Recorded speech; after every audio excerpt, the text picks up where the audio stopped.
Mucopolysaccharidosis 1, known as MPS 1, is a rare disease that affects an enzyme in the body which leads to a lack of bone growth. One of our fellow classmates, Erik Fletcher, lives life with this disease. His strong determination to overcome the odds is truly remarkable. He is an avid sports fan from California who eats, sleeps, and breathes sports. Erik's parents started a foundation 4 years ago and have raised well over $175,000 in proceeds. So did you used to live in California? Yeah, I actually did. How was the move from California to Washington? I mean, I kind of didn't like it, but it was kind of hard leaving my friends away since I knew them since kindergarten, but I knew I just had to stay tough and get to know the people a lot more here. Can you please describe MPS 1?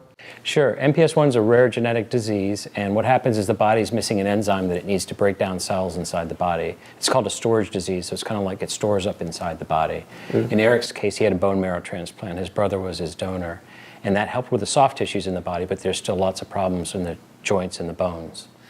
We sit down with Lauren Brasser, a paraprofessional who works with Erik every day at school. I think for all new students, it's extremely difficult transferring into a brand new school. It's really hard to immigrate into a brand new social group, especially right in the middle of high school. So with all new students, it's super important to kind of reach out to them, say hi, make them feel welcome, especially when this environment is feeling really foreign to them. Just to make them feel really included would go a really long way to them. So what's his favorite subject in school? He really enjoys math right now.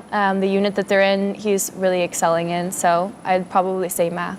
So what kind of challenges do you face on a normal day? Normal challenges is probably keeping up with the crowd, and I just gotta keep working on it and then just stay tough and fight through it, I would always say. So how has the community in Washington welcomed you, and what is the difference in the communities from California to Washington?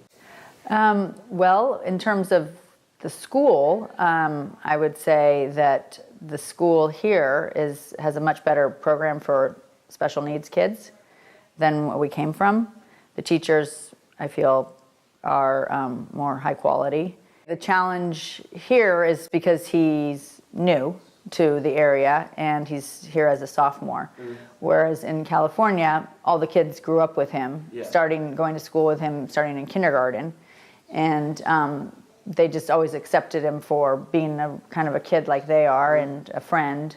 So you said you had 26 surgeries, right? I'm actually going to be having 26, but Okay. I had 25 actually.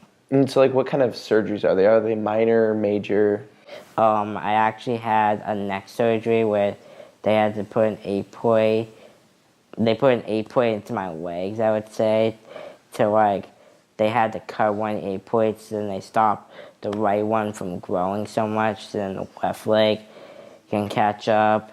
And then I had a neck brace when I was in the 2nd grade, so then I keep my head still from stop shaking it, and then they put a little metal bar thing into the neck, and then I had surgery on my fingers since my fingers were they used to go like this, but with the surgery, they can now move much easier since I have a little bit of scar, but it's not that bad really.